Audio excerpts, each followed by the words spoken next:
All right, we are live.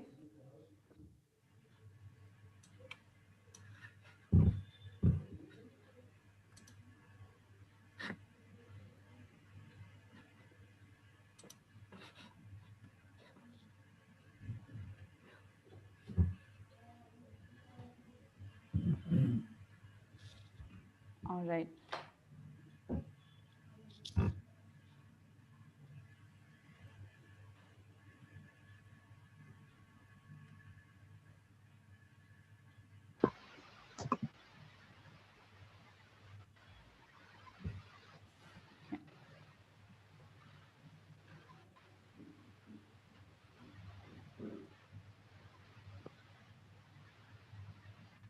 We'll wait for the clock to tick to 7:30. I make it 7:29. It is 7:29 in my clock. Few more seconds to go. We're all waiting.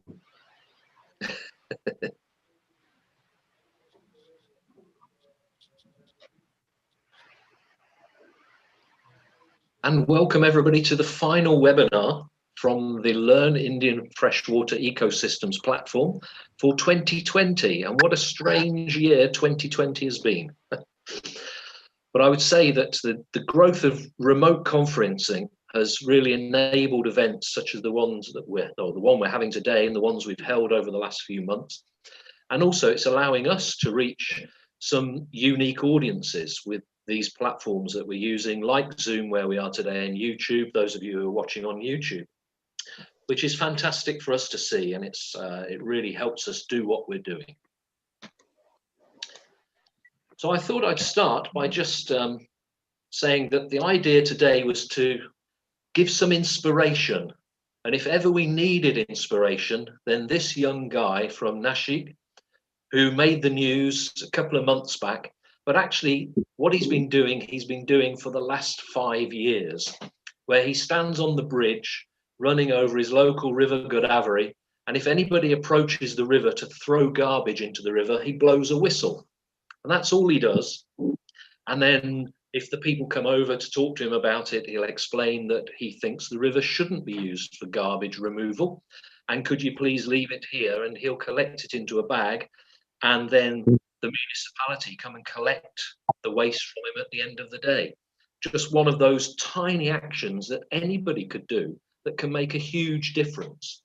So to kick off our river cleanup, we're going from the science of river cleanups all the way through to community action, and we'll take this moment to support and to salute Chandra in the work he's been doing and just say what an inspiration he is. But hopefully several of you will be inspired by the speakers we have lined up today to go away and do things in your locality as well.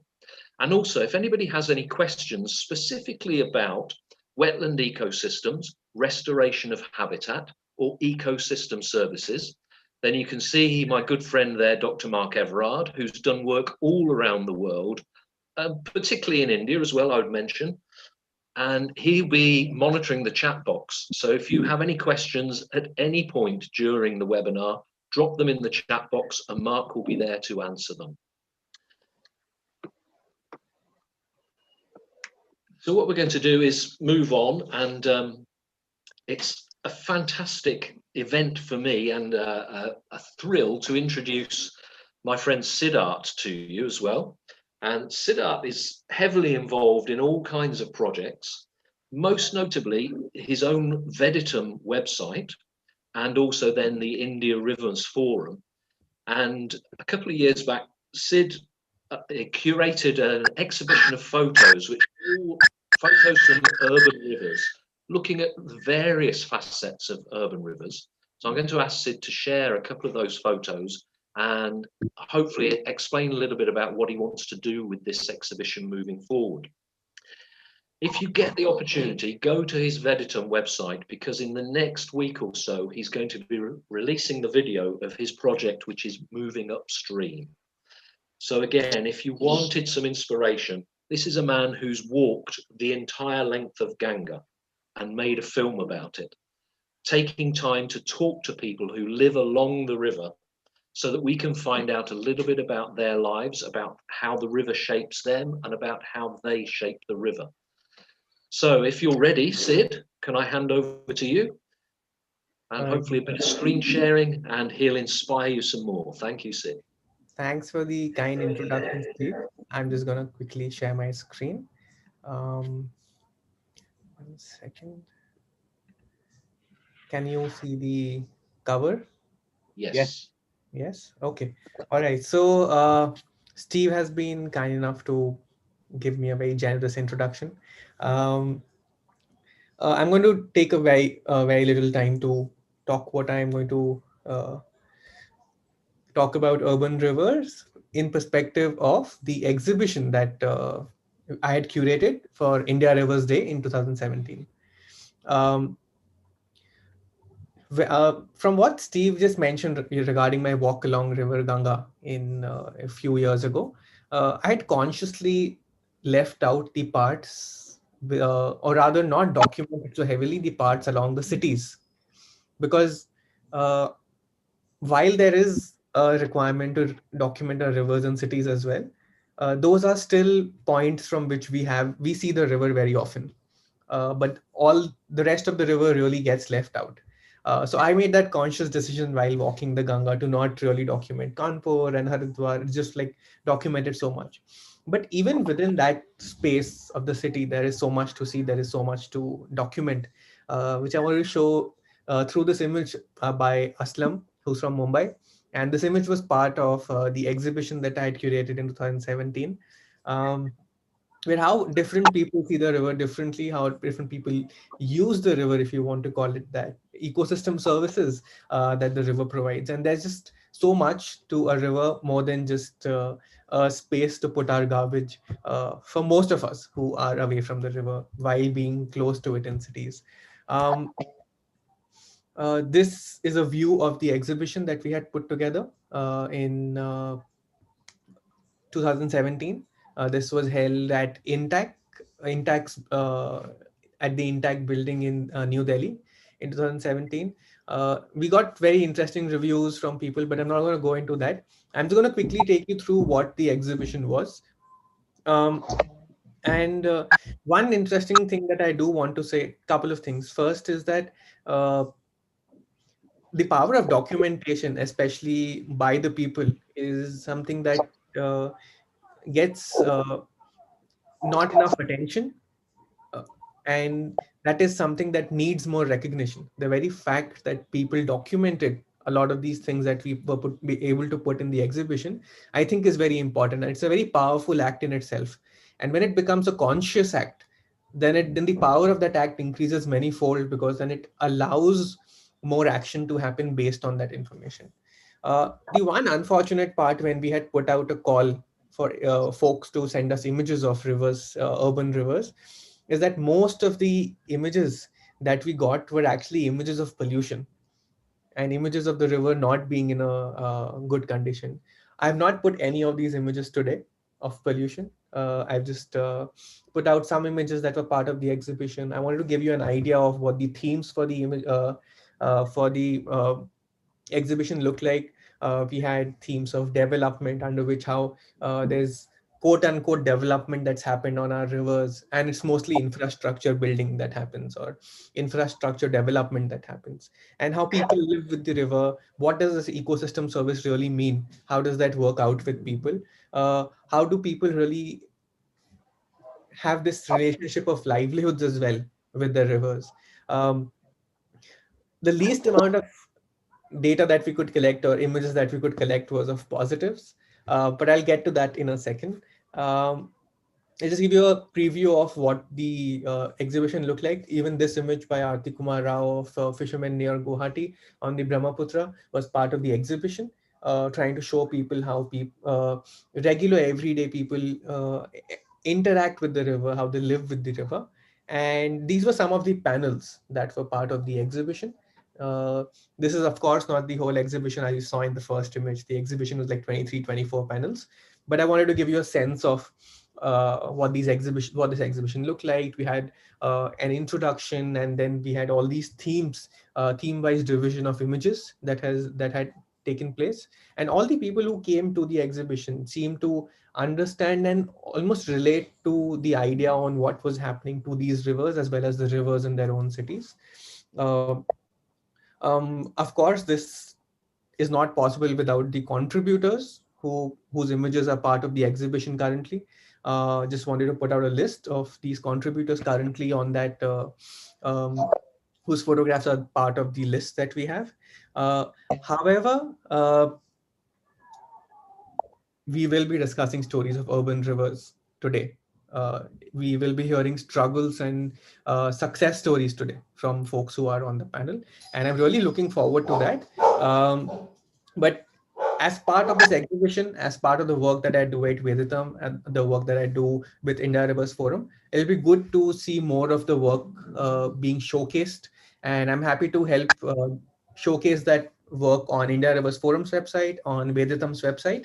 And I'm not going to take much more time. I just wanted to give a quick review of the exhibition, a quick call to action that there is possibilities of hosting these information and stories and struggles where we work. Just quick personal note here that our website of Vedatam is currently under maintenance, so there's not much you can see on it at the moment. But in a week or so, you will be able to see the trailer to our film from the walk along the Ganga. And I hope you all watch it and enjoy it. And thanks for having me. I'm going to stick around to hear all these stories. Yeah. Cool. Okay, thank you, Sid. That's fantastic. And yeah, I mean, some brilliant photographers in there as well. And I'm sure there will be some superb photographs all the way through that. And absolutely, if we can work together on this, I've been trying to mention that anybody who wants to join, head over to the Indian Rivers Forum website where there's a whole listing. I've been on there for several years. Most of us who are involved with the L-IFE project are involved, have signed up, and the L-IFE project itself is signed up as well. So please just drop your name there. So if we can build the network, the India Rivers Forum seems to be the ideal way to build that. That's fantastic. Thank you. And we're going to move straight on, I think. So we're into some science. And Sneha Shahi, who is also moving on a little bit as well herself. She's doing some intern work for CEE at the moment. We were on a webinar together a couple of days ago talking about water use and education. But she had a multifaceted project which is based upon the principles of Indian water quality law, but also considering wider ecological needs. And this called for a huge effort in terms of thinking and manpower. So Sneha, if you're there and you're ready with your presentation, can you tell us what were some of the early considerations that helped to determine the direction of your project? Is Sneha there? Yeah, I'm there. Yeah, good, good, good. Good to have you. So I'll just share my screen and then we can go ahead with the question, right? Thank you.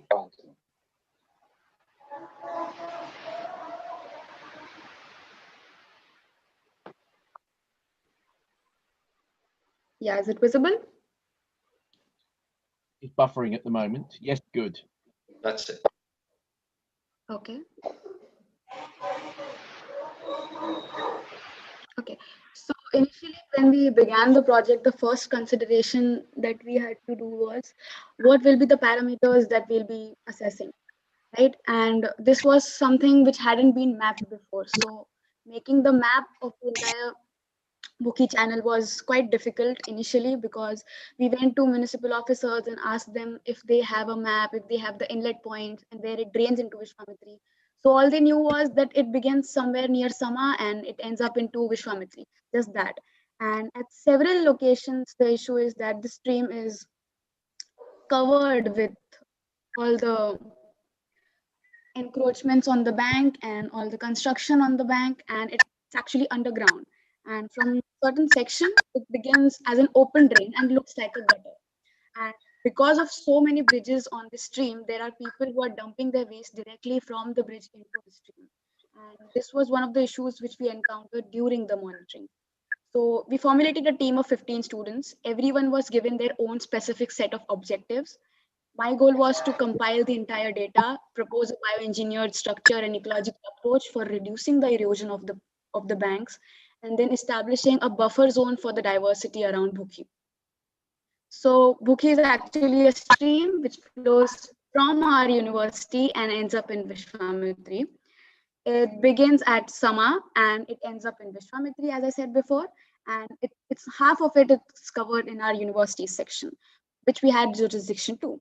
But for the other half, whenever we used to go for sampling, we used to get encountered by patrolling vans and policemen asking whether what 15 students are standing and doing near a stream and what were our intentions. So we had to show letters and permissions, and after that, we were allowed to take the sample. Moving along the project, we found out that water quality was one of the issues because this was basically gray water getting mixed untreatedly into the freshwater system. The soil and sediment were quite loose, which was causing an unnatural erosion structure. And the biodiversity was immense, but it needed support from our side. And given it's an urban biodiversity, it has direct effects from the anthropogenic stress that we face. So the water quality, we ensured that the quality which we are monitoring is as per the Central Pollution Control Board standards and before it drains into the river.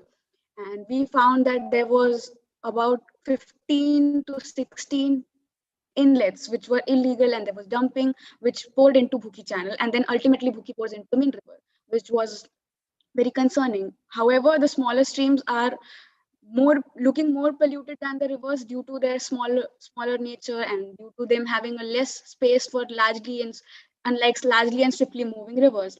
So we understood the fact that it's important to take into consideration smaller streams while planning river action plans. And we did soil assessment, we did sediment assessment, and ultimately we proposed a bank management structure for which we propose simulated models showing how we can use rocks to reduce the erosion, enhance the bank structure, and ultimately enhance the habitat without any loss occurring to the university and its buildings and infrastructure. This is the cross section of what we propose so that the vegetation could grow, there could be as well as the stream flow would be higher and aeration would increase. Then we also compile the awareness section in this because only scientific approaches weren't going to help a stream.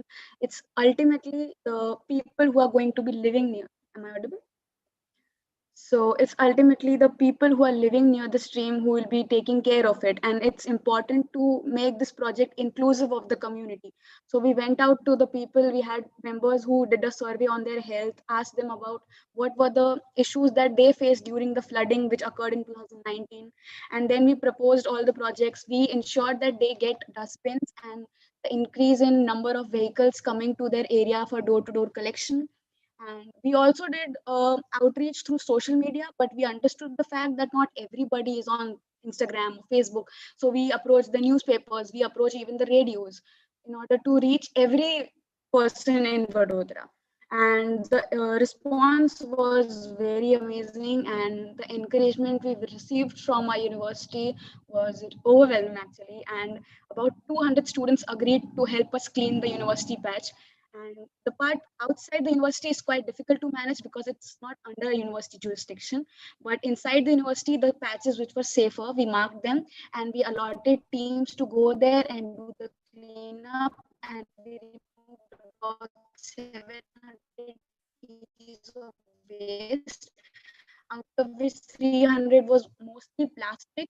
And we tried to recycle it. Was recycled using acetone. We molded it into small planters and wall hangings. There were students who even applied the vermicomposting structure to the organic waste that we found near the stream. So it was a very inclusive project, and I'm very happy to say that my team believed in whatever objectives I put in front of them and trusted my decisions with respect to the timeline that we decided, coming 8 a.m. in the morning and going 6 p.m. after everyone had left the university. And since January, I've been monitoring after the cleanup was in February. So this was the state in January. After the cleanup, the condition was quite stable. And in August, when we had a huge downpour, the remaining part of the waste was thrown by the stream on the banks. and then it got cleaned by the university. And due to the water rising above the bridge, the crocodiles were able to enter the university premises, and they were enjoying themselves and feasting on the stray dogs that roam our university. And this was reported by the security guards in our college. And later on, what I can say is there are several sections of Bhuki which are so immense and beautiful that it gives us a hope that we can actually create a structure in an urban environment and provide diversity what it needs. And we've taken so much from our environment. And speaking of diversity, this is the vibrant diversity of Bhuki. This image of soft shell turtle was taken by Sneha, and this is the star of Bhuki. Apparently, the project was to be focused on freshwater conservation, but somehow it has become about this little fella, not so little fella, and not disclosing a location, but he is found every time on a specific location, basking whole day. And towards the end, he didn't even bother looking at us when we were sampling, and we took safety measures and permissions before going near the place where it resides. And this is how it looks from under the bridges. Like you can see the bridges, there'll be roads, and under the bridge, this is the condition. And what we thought is there can be a transitional zone, a buffer zone established along Bhuki in order to give diversity space, increase the value of urban green infrastructures, and ensure that the community residing near the stream understands why we are doing it. And along with that, they take into perspective how important it is to take care of smaller streams in order to ensure that the huge rivers are protected as well. Thank you. Yeah, that's about it.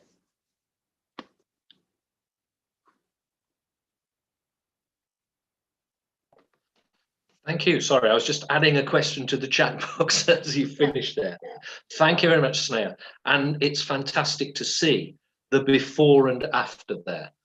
But not only to see the before and after, which obviously gives us inspiration of what those changes, the changes that can happen. But it's also important from what you've said in your presentation that we consider doing things in a particular way, which starts with building the idea, and then how do we go forward to present what's needed? We have to collect the data. Then we need to have the people on side with us, and then finally we see the results. So it's great to see a really considered and stepwise program, which is fantastic. Thank you very much for that. I dare say there will be some questions in the chat box at some point. We'll come back to those later. We'll move swiftly along, because one point that we need to discuss in all of this is the idea that people can do things, but also there's a whole political dimension to everything that goes on. And bringing political governments, or the understanding through political governments, to rivers and the importance of rivers is quite a delicate balance. And how we shape the potential of river health also requires training in legislation as well as training in engineering or science. Which brings me neatly on to a fantastic speaker who I believe may be joining us from a train. So Dr. Ruchi, and I need to start my screen sharing now. And the question will be, how important is it that those who move, there we are, and let's start my screen sharing, those who move to new areas, oh, for some reason I don't have the correct share, one second, let me just start this up again. There we are. So people moving to a new area, and how do you start to understand about a new river, a new direction? So if Ruchi is there, there she is. Yes. Oh, is this 2-tier, 3-tier? Where are you? We have just one compartment of AC.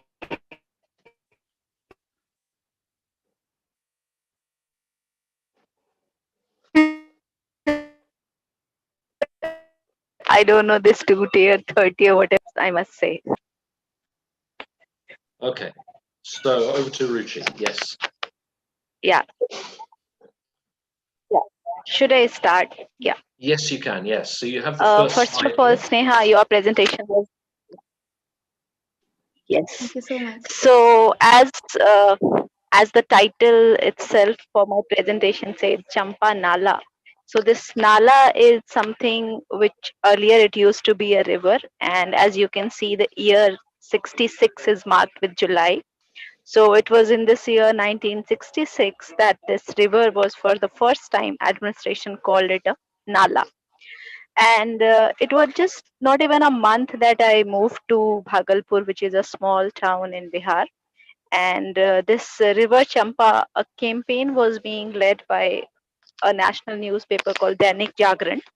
And this campaign was called Kaha Gum Ho Gayi Champa.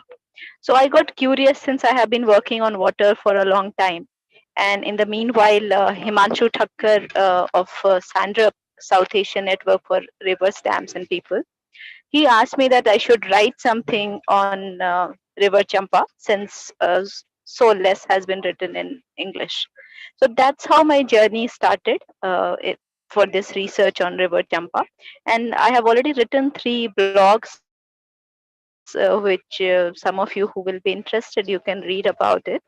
So primarily, I wanted to share why did I get interested. So one was this moving into a new area, as Steve has already mentioned, and secondly, I was also interested because this river has been chosen by the government of Bihar for river rejuvenation.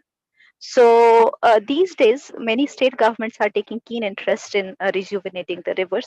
So that way, also Champa is an important river to understand.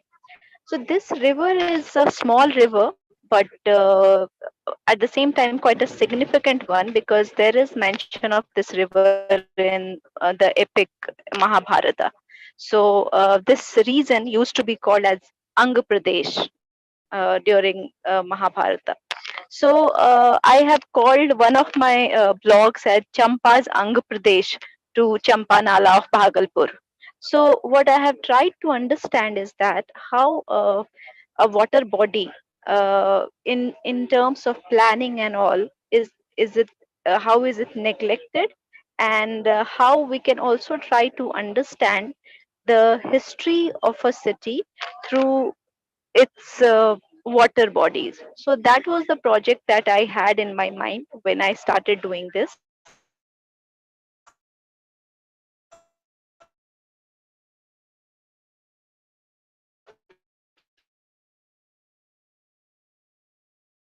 And research and the folklores around this river. I thought which usually get lost. And this river, what? Yes, this picture is. She happens to be my daughter, who's just 5 years old, and I went to the field with her. It was our seeing River Champa together, and my daughter was she had so many questions that in my blog I wrote about them. Himanshu said you must write her questions.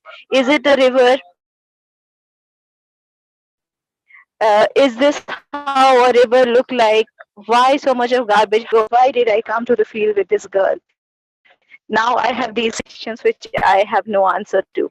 So now the problem is that when you have a river in your vicinity and you don't treat it well, this is how it looks like. So in that sense, we may call that Champa is an urban river partly. And how do we like our garbage and other things? If we don't have a proper waste management, this is how we dump the waste near the river body. So another thing that since I wanted to work on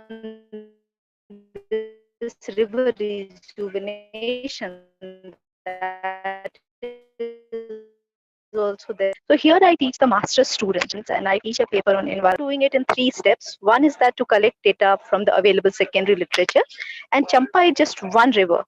And we are planning to do such studies for say 5 to 7 rivers, the local rivers, because many of those rivers we don't know much about, and many of the rivers are dying one by one. So in my blog I have written that the river Champa can be seen as a microcosm, and there are many rivers which are going through the similar fate. So first thing we are doing is that we are collecting data on the available secondary literature. Second, intend to locate and visit some of the villages on the banks of river, and we will be picking up say 2 to 3 rivers from upper stream, midstream, and lower stream in order to get a view from different kinds of audience. And third will be to interact with the people to learn about this flow in the river. How has it affected their day-to-day life? So this is how, because I happen to be a social scientist, and I intend to my one of the aims is to document about the river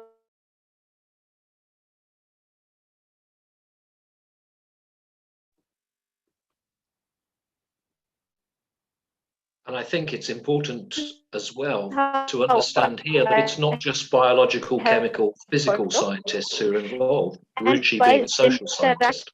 interacting with people, I thought that we will be talking to people about, say, pollution, diversity, sand mining, and reduced flow.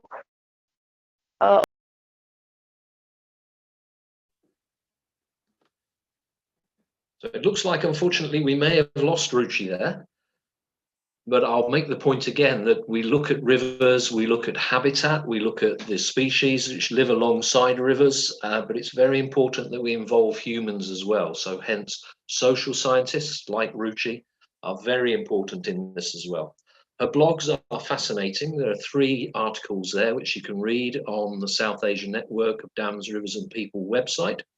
And Ruchi is then asking her students, her bachelor students, to go out and look at the rivers and to catalogue the rivers as the first step of understanding the framework within which we use rivers and how rivers work for us as well.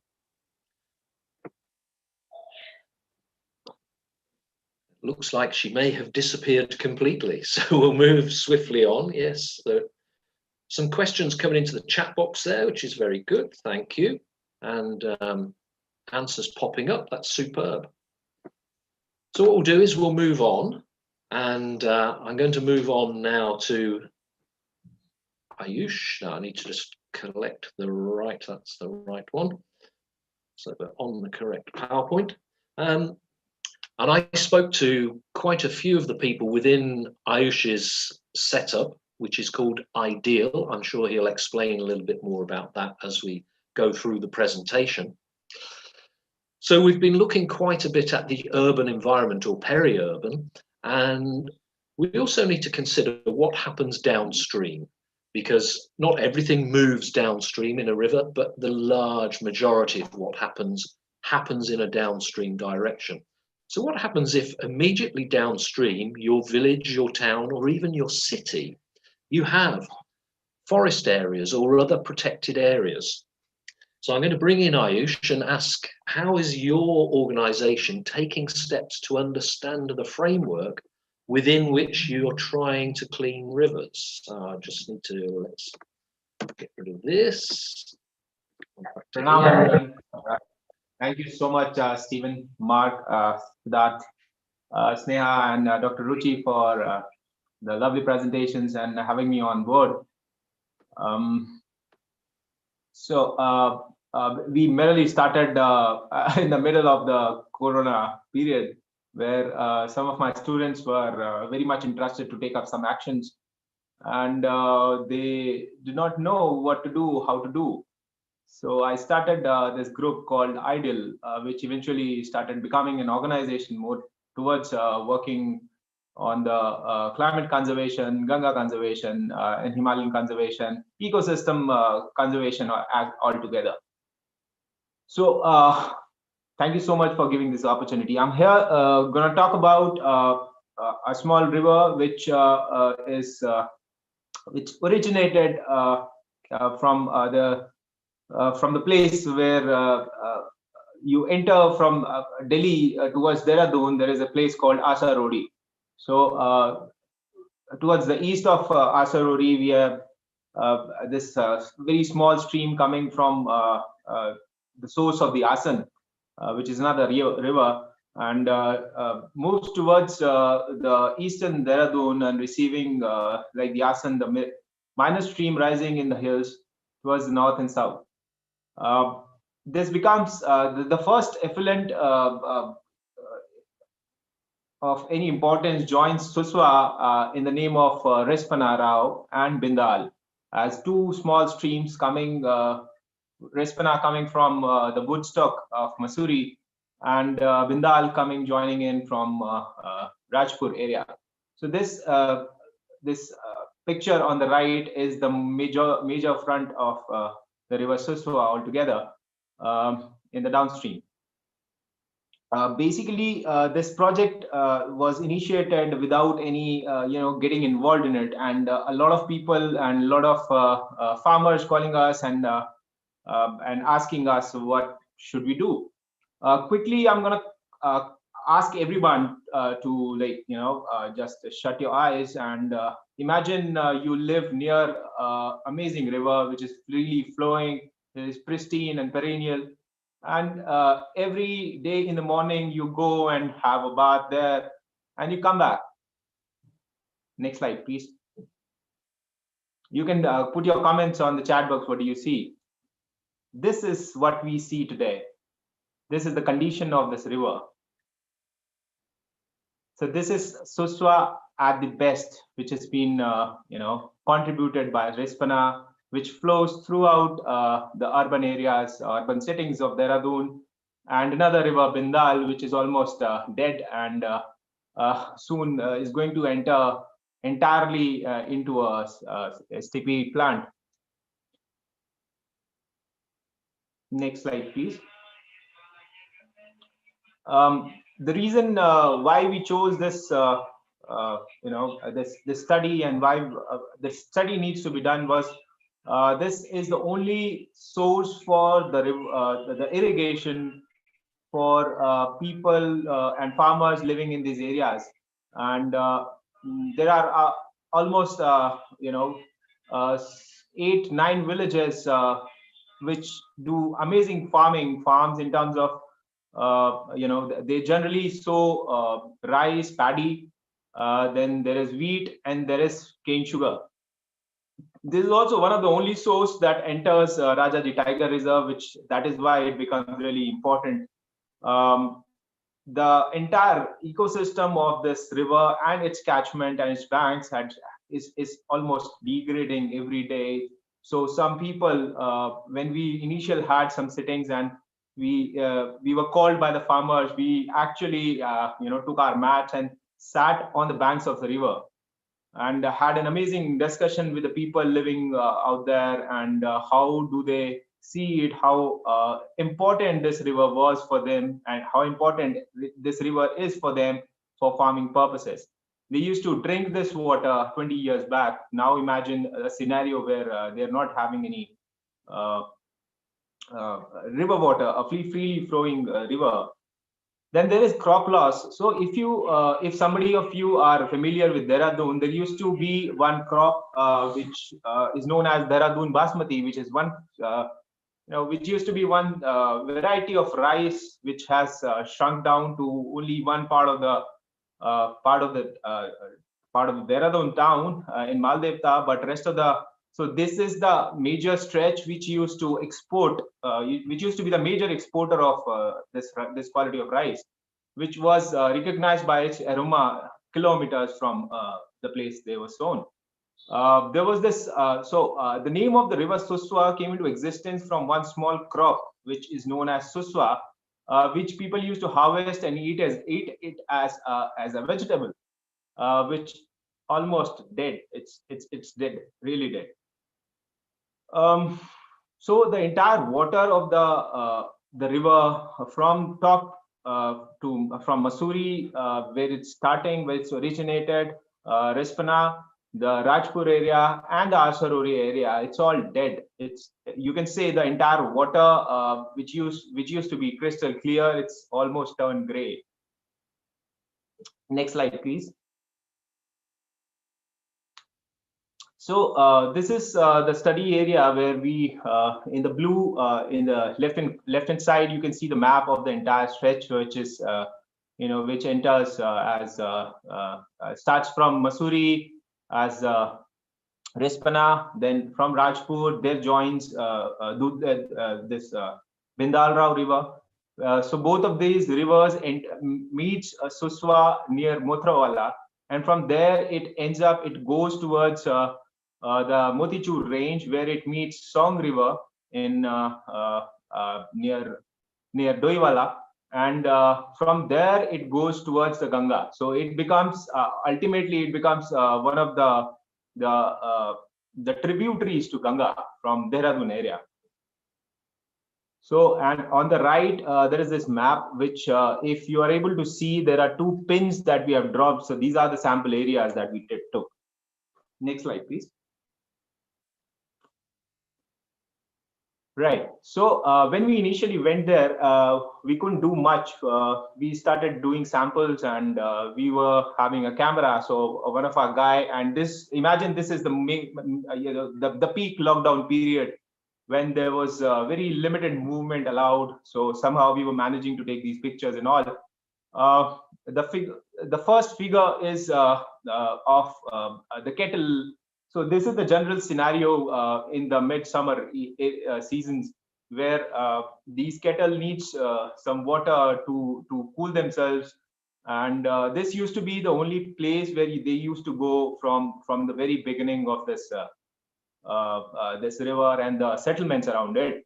But now, since the water has become gray, they still have nowhere to go. So this is the only place they generally, dive into every summer. Second, the figure 4 is about the solid waste in the downstream. So what happens is the problem starts from the upper areas, where the urban settlements are majorly, where the municipal solid waste management is somehow being shy towards working on the right path.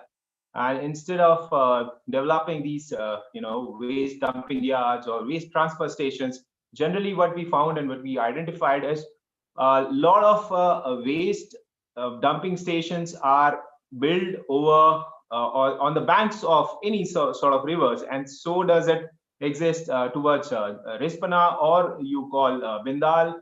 So you can find ample of these river banks has been made as dump yards. So when the monsoon comes in, when there is a downpour, all the waste that is excess in these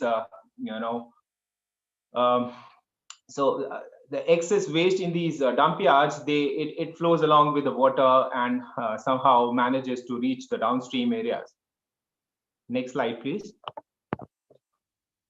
So what happens to the waste? It's figure 5 will be able to tell you that how this waste comes along with the water, and when the water goes down, it goes stuck. It stucks beneath the bridges, and somehow also in figure 6, the same quality water that enters the drainage system. So this canal was made by the Britishers when there were only 4 canals that were initially built up by Thompson. I'm sorry for the name, but yeah. So when initially the Dehradun town was planned, there were 4 main water channels, irrigation and for drinking water purposes, were built. So this was one of the second, this was one of the downstream channel that goes into, divides into 3 different channels, which goes for the irrigation purposes. And of course, when the same quality water, which carries solid waste, which carries, a lot of, suspended solids and plastics and whatnot, all sort of toxicity and contamination enters the fields where the crops are sown. This is the scenario. So we found a lot of styrofoam, a lot of plastic in various forms is being, found at the crops and on the near the entire farmlands, and that is how, I mean, this has become a normal routines. We also identified, we haven't shared these pictures, but we also identified some areas where the agricultural lands have turned red because of some excessive toxic minerals in which is coming along with the water. Next slide, please. So the initial idea was to, when we first went to meet these people and villagers, we were very happy and we were very curious that yes, I mean, yes, let's do it. Let's bring up some natural solutions, and we have experts, and we have we are friends with people who are working in the similar terrain and similar domain. But then we realized that this is not how easy that we think it may be, because the subject, then we started digging in, the subject is up and running within the state administration, and also is of national interest somehow since 2011, when this case was taken up and has been discussed in the parliament. And after a lot of tussle that has happened, a lot of political drama that has happened, this somehow changed the entire dimensions. And this still is a subject which is being discussed. 2016, they made the first river rejuvenation plan for Rispana. I mean, of course, it is not just for Rispana, but for the entire course of the river that enters the Ganga. But majorly they discussed about Rispana and how to rejuvenate it without having consulting the subject matter experts. And they did some studies and consulted NIH, National Institute of Hydrology, Ruchi. But all that study went on, and there was no solutions being discussed so far. So what did we do? Because we had nothing much to be done, because this is a subject that has become of an influence to the power. So whatever in our limited power and authority, we just took samples of these areas, these rivers in January and in March, and started doing some tests, basic tests, because we didn't have a laboratory setup, so whatever we could manage. And we picked one sample from a diverted canal that I showed picture of, and the other sampling station was built up near Badowala, which is where a lot of trash was found near the water channel. So what we found was the BOD5, the 5 days BOD was at least 5 times higher than the actual permissible limits of the Central Pollution Control Board, which is 3.0 milligram per liter. And this we tried to go back and try to identify why this BOD is like this. And then we somehow identified and found that most of the water, because as a river, if it doesn't have STPs, the river is almost dead. It doesn't have water of its own anymore. So these are the basic results that we came across, where pH was of slight difference than the normal, but rest of the data were pretty under limits and standard. But let's if we go back in time, I mean, go to the next slide, we'll find that BOD values from these two channels, and in the yellow you'll find this, as per the comparing it with the standards, it's pretty high, and going beyond the current values and the standards. Thus what we did was, we in the blue you'll be able to see we started taking samples every day of the STP outlet, and we found this specifically for BOD. This is the numbers that you can see. It's variating from 5 to 8, and some points 9.5 as well.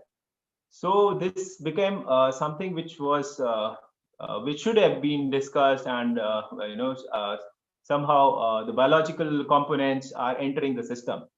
Now, if you see, why this condition has become like this. The first and the foremost problem is the sewage and the municipal drain that is entering. So there are currently 6 sewage treatment plants that are up and running, and there are more coming. And as the government has already started working on building some more sewage treatment plants. So generally, what happens? What is the problem with the sewage treatment plants is generally they do the standardized testing, and they release the outlet after the basic processes. So most of the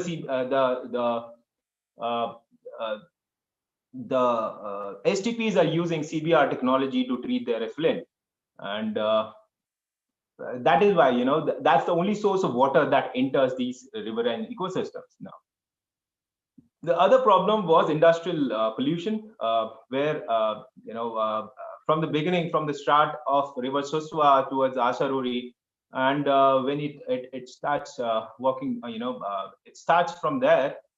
There is a lot of effluent and a lot of industrial pollution getting added from the industrial sources, and also a bigger part of effluent directly drained out from the sugar mills that are situated in this area.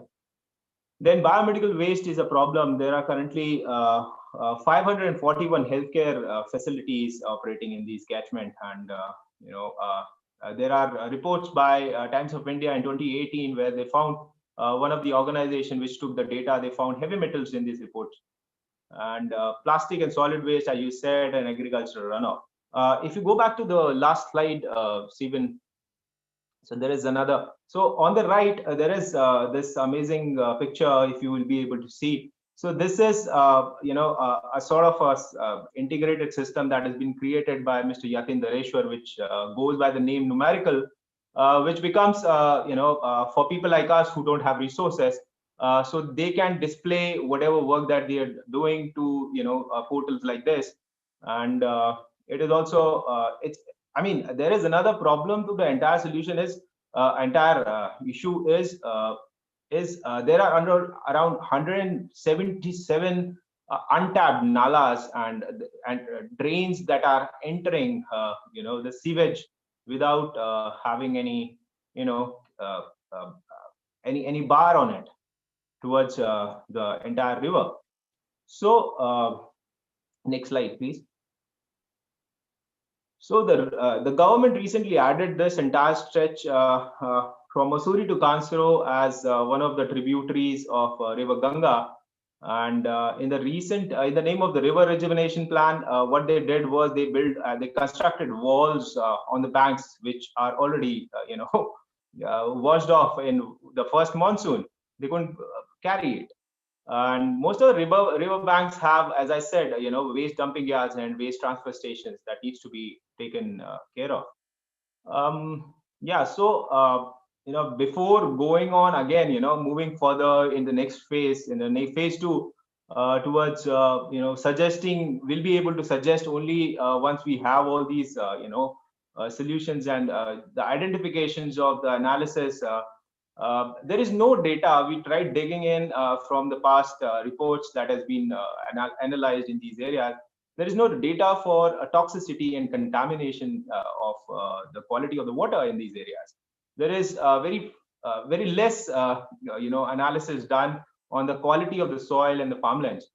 There is so we have already identified the biological components, but it needs to be analyzed rigorously so that we can somehow connect the entire problem and the narrative towards the drivers.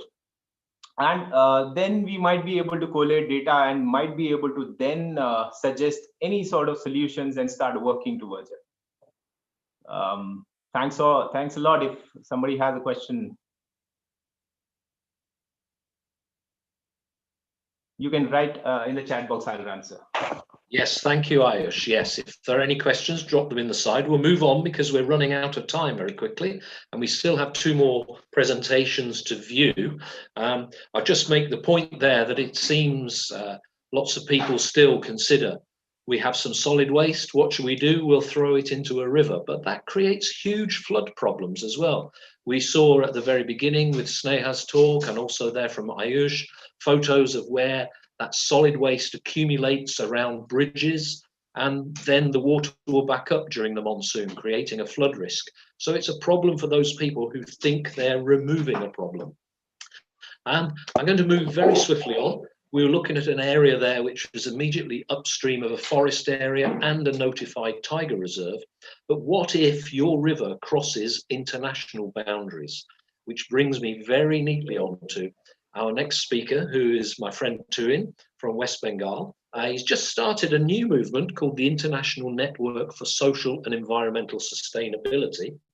But he's going to look at his longer running project now about his river. And it leaves me to ask Tuin, how easy is it to conserve a river or clean up a river when it goes to and from a different country? So this is something we'll need to be considering now. And it's over to Tuin. Thank you, Steve. Thank you for inviting me with so many eminent panelists. It is a great honor for me and also a pleasure for me. And I have hired Steve for my presentation, so thank you, Steve, again. This is a river Atrey. It's a transboundary river flowing between India and Bangladesh. It's totally 390 kilometers long, out of which only 58 kilometers runs in India, actually in Dakshin Dinajpur district of West Bengal. I live in Balurghat. Actually, this Atrey river flows 58 kilometers, out of which 36 kilometers in Kumarganj block and 22 kilometers in my block, that is Balurghat. And Balurghat is the district headquarters of Dakshin Dinajpur. And this river, Atrey, whose name mentioned in Mahabharata, in Devi Purana, in Rabindranath Tagore's Chinna Patraboli, this is our heritage, this is our culture, this is our pride. Actually, with my students and community, we are sitting here on the bank of River Atrey.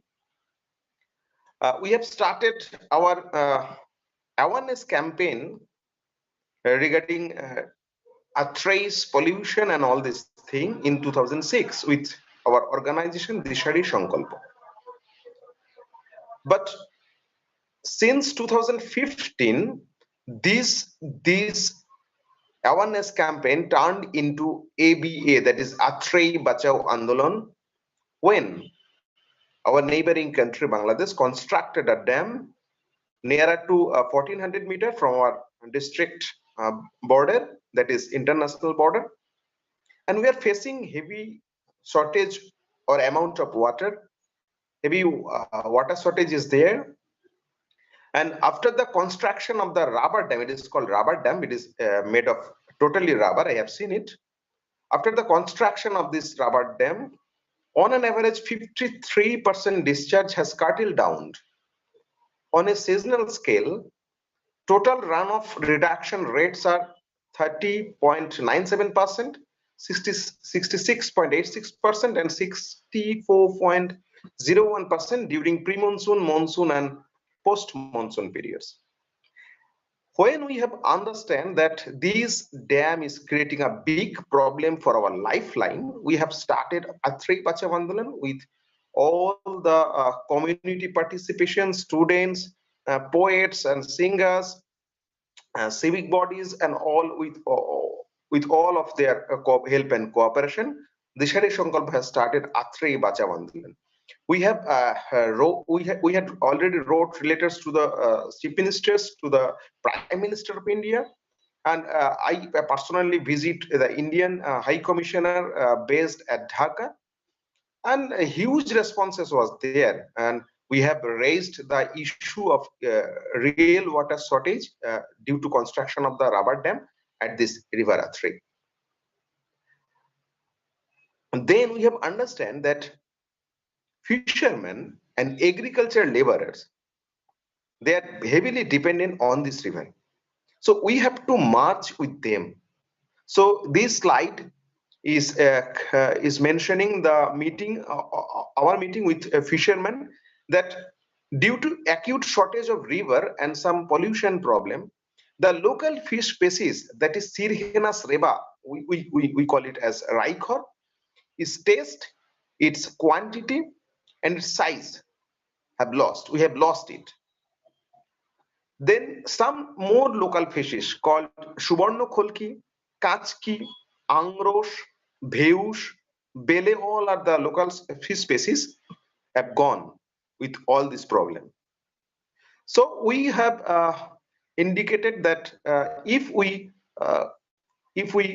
come closer to the fishermen and they are with us, so our movement will go long. So this slide is with our initiative to fishermen. And Atrey is facing water shortage problem, and again we are facing some local problem, that is pollution, that is sandbar formation, loss of depth, definitely water shortage, and loss of biodiversity, especially fish species. Actually, all the civic waste are mixing with this river Atrey. It is also a very difficult to mention that these kind of problems we are facing, the Shari Sankalpa is facing, that our volunteer is clean up manually, basically, that if we don't clean up the rivers, then the rivers will die. So out and out with our thoughts that this is our mother river, we definitely clean up, and we are cleaning up manually. You are seeing this slide that the immersion of idols after the puja festival, which idols is basically mixed with some chemicals, lead, chromium, hexavalent chromium, lacquer. They are creating problems in river water. Actually, BOD problem and COD problem was there. So we have gathered our volunteers and we regularly clean up the mother river Atrey. So this slide is showing that. Next slide, please, Steve. So we are spreading now. We are spreading now the love and friendship of the river, or about the river. This paper flashing or paper cutting shows the river classroom on the bank of the river. As we mentioned earlier, that since 2015 we are spreading love and friendship for the river. So this is our college students. They are taking. They are in the classroom on the river bank. So we are talking like that. That if we come closer to the river, and river is not in the classroom or cemented classroom. River is in the nature. So please come closer to the river and take a class about the river, how to conserve the river. Actually, Steve has mentioned it firstly, that how it is possible for love and friendship and spread the love and friendship of the river. Steve, I am mentioning that if students and the community beyond the borders, they are interested, they are ready to involve. It is easy to clean up a river. Is it easy to spread the love and friendship about the river? It may be a transboundary, doesn't matter. So this is our program, the Shari Sankal's program, come closer to the river. In this slide, you have noticed that all kind of cross-sectional people, where they are singer, they are poet, they are civic bodies, they are students. They monthly they come close to the river, they sing for a river, they wrote for a river, they energized to the idea of conserve a river, then they are ready to clean up the river. And it is our monthly program. By one Sunday in every month, we organize this come closer to the river, and we energized or motivated people that this is our mother river. We have to clean it. We have to conserve it. Next slide, please, Steve. Again, this is a students and community development. You are ready to see that some banners are there which is mentioning about the Atrey Bachao Andolan, and some photos are there which is our friendship and love. We are on the bank of river Atrey. We have set a dustbin from our organization, and if nobody or whom they are ready to hug or spread the love and friendship about this river Atrey, we gift them as a children tree. And this is also named as Nodir Kache Esho, that is come closer to the river. Next slide, please. It is a different approach for love and friendship regarding river. We had already prepared a theater called Atreyir Upakhan, a tale of Atrey. The students of Ayodhya KD Vidyaniketan, they are playing a drama, playing a theater, which called that this river is actually our mother and it goes beyond border. So this is our river, whether it is in India, whether it is in Bangladesh, this is our river. No boundary has made over the river. So from theatrical approach, we are also doing or spreading love and friendship regarding the transboundary river that is called Atrey. And since 2018, we have started a community participation, a student participation beyond border. They are the delegates from Bangladesh, and we are saying that this river is acute shortage of water. This river is drying.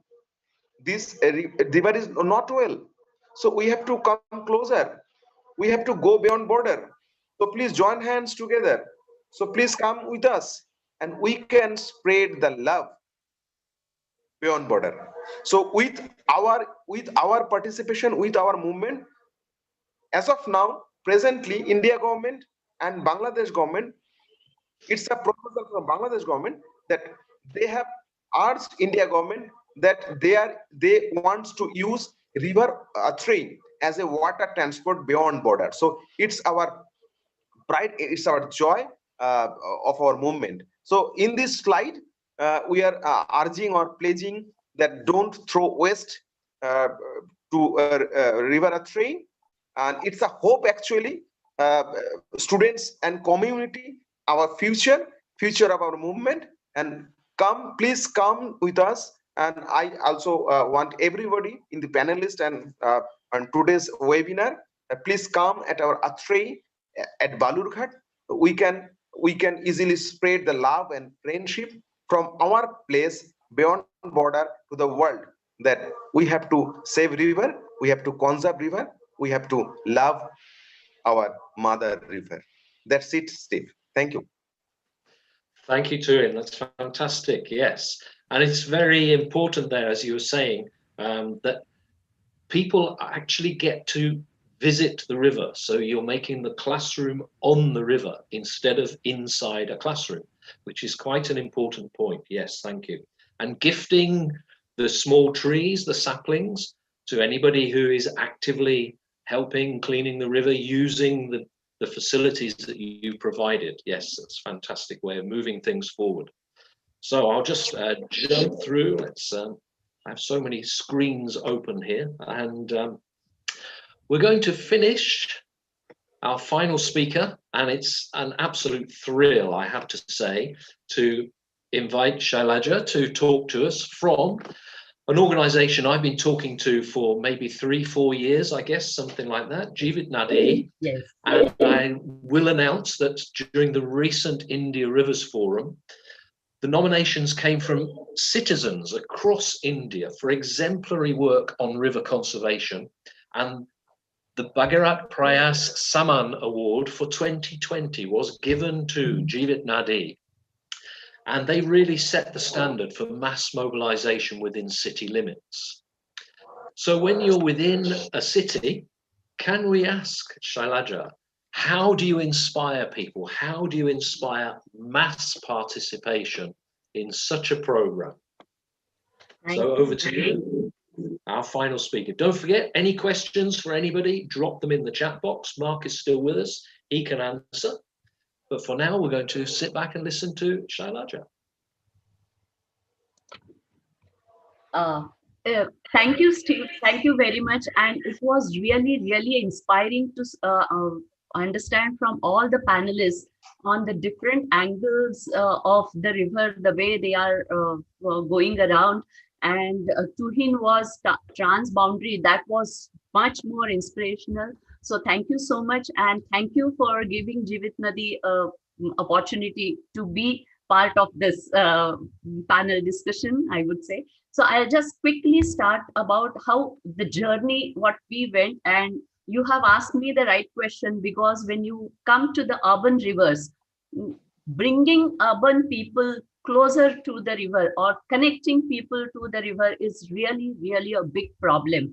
And the major issue we realized, as what we have seen through all those presentations, are the symptoms what are visible there, but the causes lie somewhere else. I believe the causes are actually because we do not understand the river ecosystem, and we are not able to connect to the river. So we started with the tagline in 2014, it's my river and my responsibility. With this, when we started, we realized that we need to connect people to the river unless and until we have the public pressure on the urban, whether it is a policy, governance, and all other decisions, unless and until people are part of being with the river, urban people, it's not going to solve any issues. And before that, people also must understand what is an ecosystem, what is the river, it means. And it starts from the children. So today, since all others have spoken about the community, I'll be talking majorly with the children, how we started our work. Wait a second. My screen is my screen visible? Is my screen visible to all? It is, the yes. screen is visible, yes. Okay, okay. I think I'm getting a problem of... Okay, if you stop sharing. Yeah, oh, then no. it's okay. I It's started. working. So what we did, as I said, that we started the Muthai River Festival. Muthai is one of the major rivers. We have 5 rivers in Pune city, but Mutha is the river where the settlements of Pune city started. So Muthai means Mutha and I means mother. So we started this Muthai River Festival in India River Week from 2014-15 onwards. We are celebrating India River Week by the name of Muthai River Festival, and we launched first cleanup program on 2nd October, where we thought that we will have very little people, about 20 to 50 people, but we tagged it as 15 minutes cleanup challenge. And we just shared it on the social media, Facebooks and everything. And we got enormous response because that line was catching for the urban people, as urban people do not have time to move around, spending a lot of time for the same. But we wanted people to come to the river, whatever it is, 5 minutes, 10 minutes, it doesn't matter. And that was a great experience for us. And that gave us the confidence that we can launch programs where people can get connected with the river. Unless until there is a good program which people can understand, there is no way people will feel connected to the river. And this is one program which we started, is adopt a stretch. Take a stretch or a water body or a stream or a nala which is closer to your place, no matter whether you are 3 people, 2 people, 5 people, and you just start taking care of that water body in your way. And we started facilitating with to these people, and every stretch started, the first stretch started in 2017, and within 3 months 3 more stretches were adopted by the people, then 2 more extended, and this continued. But basically we had one thing in common, that whichever day we are going to be on the river, the day has to be specific, same day and same time. So at same day and same time, everybody must be there on the river. And with that we started bringing the children along the river, but children were told to be on the bank and not closer to the river, because it's a little dangerous for the children to go closer to the river. So they started cleaning the banks basically. And then when you clean the banks, suppose if you're cleaning it 4 weeks, 5 weeks continued, children are going to get bored because they always want new things. So after cleanup, the basic our intention was to make them understand about the river ecosystem. So measuring the DO was the simplest thing, that if you hold your breath for a while, how many numbers you can count. And if you're not able to count 20 numbers or 30 numbers after holding the breath, what is the fish which is going to have, what is the state of the fish which is going to be there in the river without any oxygen. So measuring the DO became a popular thing for the kids, then now they have started understanding. Every time when they come on the river, they ask, so today dada is a elder brother, what is the DO today? 2 or 3, then they are nervous about it. If it is 5, then they feel, oh wow, it's good. So these are the simplest thing. Then you can see in one right hand corner a poodle or a pond where there is a diversity of dragonflies, damselflies, beetles and all that, and we started making them understand what the things are. Then we started with the bird trails along the river bank, because there are terrestrial birds as well as the aquatic birds. So it's a beautiful way to make children understand about the birds and the ecosystem. Then we created a story of a river in an exhibition format, and the children used to stand on the along the bridges of the river and make the people passerby to tell the story about what this river is, how old is the river, from where it comes, where it goes, how it flows and all that. Then creating wetlands along the river banks where the children have started participating. And after this hard work, there has to be a story session. So after that, they sit with the elders and there is a reading stories about the environment, and they are the real true river warriors, we feel. So they started understanding how to separate the solid waste garbage. You can see the photo down where we make them into pairs. So one pair will pick up only glass items, one pair will pick up only plastic, another pair will pick up only the organic material which is biodegradable or recyclable. So the children started understanding the difference between the biodegradable, what is non-recyclable, what is recyclable. And then we also started bringing them closer to the river to show them the river ecosystem, because in Sahyadri, the rivers go into the base flows, they are not the perennial rivers. So after the water table goes down for the river, the natural springs start oozing out and going towards the river. So then they start understanding the groundwater and the surface water and what is the relation between the river with the groundwater. Then of course there is a awareness campaign on the bridge. You can see the posters, don't be mean, keep the river clean. Then whatever they do on the river activities, it is a telling of the story, making poems or painting. Then we have Ganesh festival in Pune in Maharashtra. It's a huge festival. So we started, sort of asking children that please ask your elders not to immerse the idols into the river, because it's not going to be helpful for the river, and we presented them with the certificate and the native plant. And this worked because they were the ones who started pestering the adults. We are not going to immerse the idols into the rivers. Then when they collect the bottles for 4 months or 3 months, we created this fish out of the bottle. Then in the urban areas, usually the banks are concretized, cemented, and it creates a very ugly scenario of a river. It really disturbs her natural beauty. So we have one very good artist in our group who can create group paintings. So you can see those chambers being painted by the children, and look at the age, 3-year, 4-year, 5-year-old child totally getting engrossed in painting about the life on the river. And now these children, when they cross the bridge, they are going to bring the parents back, because they feel that they own this place, they own the river, because they have painted the river. So every stretch has a different stresses, every stretch has a different ecosystem.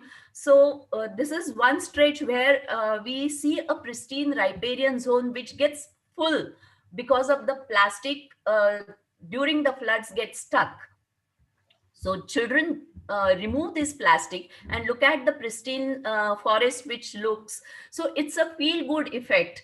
And then we have a nature walk along with the children when they come for these cleanup, and explain them about the river processes, her meanders, her erosion, her deposition, her riparian zone, how it gets created. So it's like, you know, for them, it's a life experience for the kids.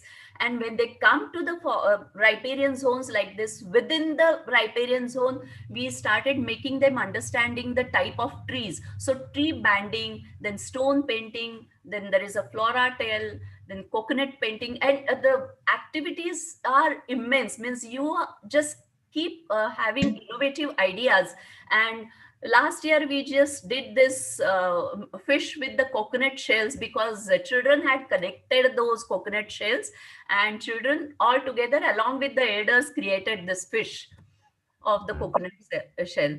Last but not the least, I will say that once the children start understanding the intensity, because they are sensitive, and once they understand the ecosystem importance of the river, they understand the plastic or making the rivers clean. So they have now started creating these eco bricks. As you see, the old plastic which is being utilized at home, if it is put into the bottle, those eco bricks can be made, and they can be put up for creating roads or the dividers or things like that.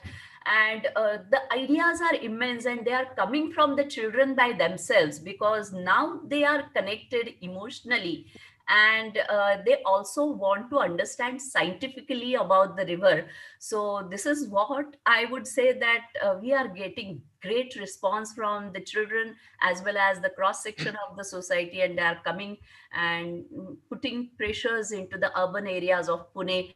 And here I will end. Thank you so much. I hope I have finished in time. That's fine. Thank you, Shailaja. Yes, that's fantastic. And of course, as we discussed when we were planning this session, to close by looking at the active involvement of children is fantastic. If we get them at an early age so they understand the issues, they understand the whole point of how wetlands, not just rivers, but all of our freshwater spaces work, they're far more likely to treasure them, to value them, and to not do the stupid things that probably we've all done at some point in our lives. Yes. Yes, thank you. I'll just mention, it looks like I've been going through the chat boxes both on Zoom and on YouTube, and it looks like most of the questions have probably been answered as we've been going through, and we have run over by around about 15 to 20 minutes. So I will be drawing the session to a close very shortly. But if anybody wants to have a quick look through the chat box, then feel free. There are quite a lot of interesting points in there. I would just ask if Mark's there. He seems to have disappeared. Oh no, he's there. He was hiding. He must have been sat at the back playing his guitar. because we did have several questions from Sarah, who was asking about water hyacinth and what can people do to clean up in that situation when you have exotic or invasive vegetation that's causing an issue. And I did ask, but my question wasn't answered. How dare you? I said, are there any issues about people actually removing water hyacinth in particular? So Mark, is it something that people can do for themselves, or would they make the situation worse if they tried to remove something like water hyacinth? You may be muted at the minute. My video seems to have stopped as well, so I don't know what the hell's happening. Can you hear me? We can hear you, we can't see you. Is that the best of both worlds? I don't know what the problem is there. Anyway, look, ecosystems are co-evolved. Every part is an intricate cog in a fantastic machine.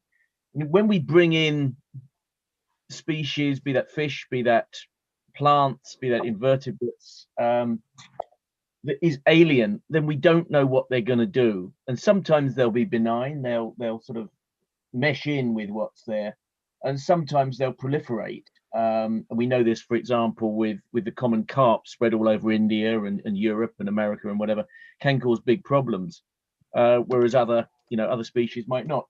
The same is true of plants, and Iconia crassipes, the water hyacinth.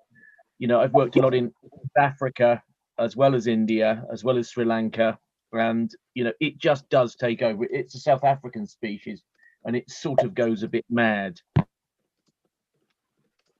And when it does so, it swamps the ecosystem, drowns out the other species, forms thick mats, can make the whole system oxygen free underneath, which is really bad, obviously.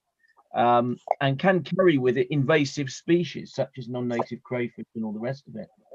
Now, we know it's a problem, and there's many other invasive plants that are also a problem. Certainly on places in South Africa where I've worked, there are active programs to remove. I mean, one of them was a biological program in introducing a mite that eats this plant. Because when you do that, the genie is out the bottle. You don't know what else that mite is going to eat.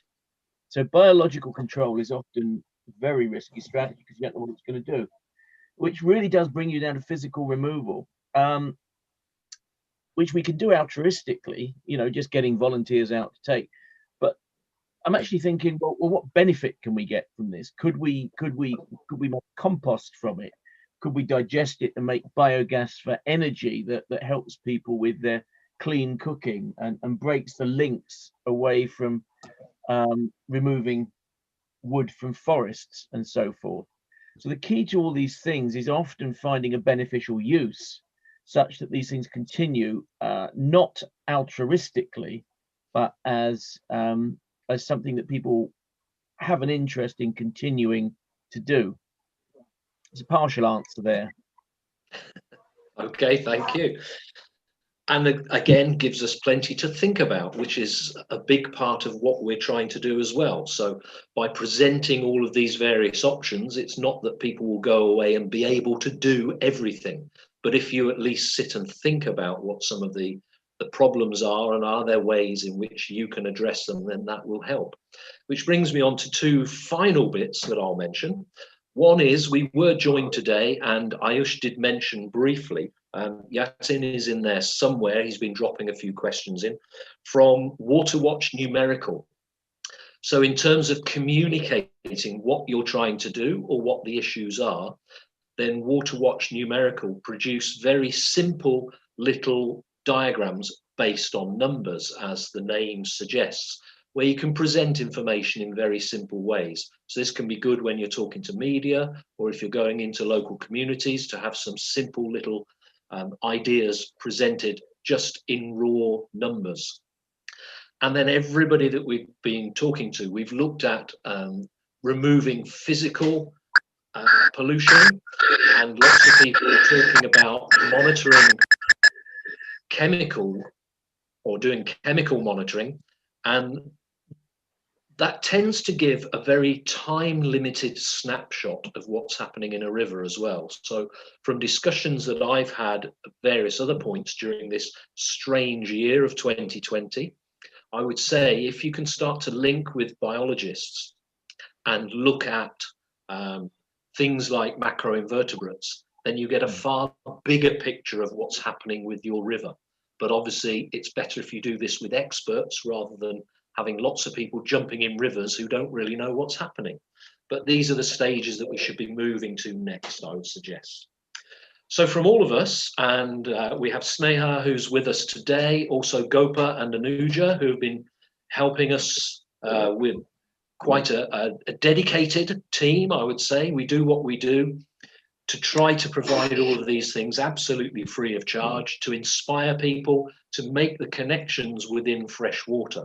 So it's a big thank you from me and from Sneha and from all of us in the L-IFE team. We're hoping to pull together a big webinar session on various methods of conservation communication. So please check in with us, email us if you need to, the Facebook page if you're a member of the Facebook group, and also on Twitter. You can follow us to find out what's happening.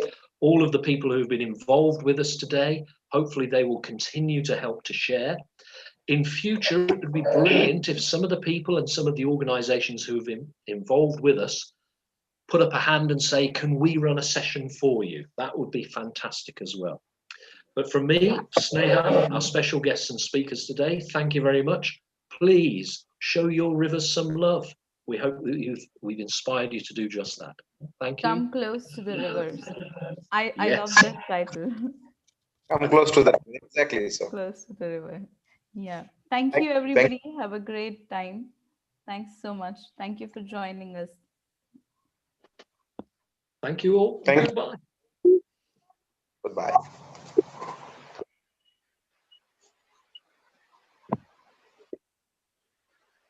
Cheers, Steve. Don't know if you can hear me. Thank you. Yes. I'll go now, but thanks a million. Thank you very much for joining us. Yes. Talk to you soon. Thanks, Steve. Steve, I'm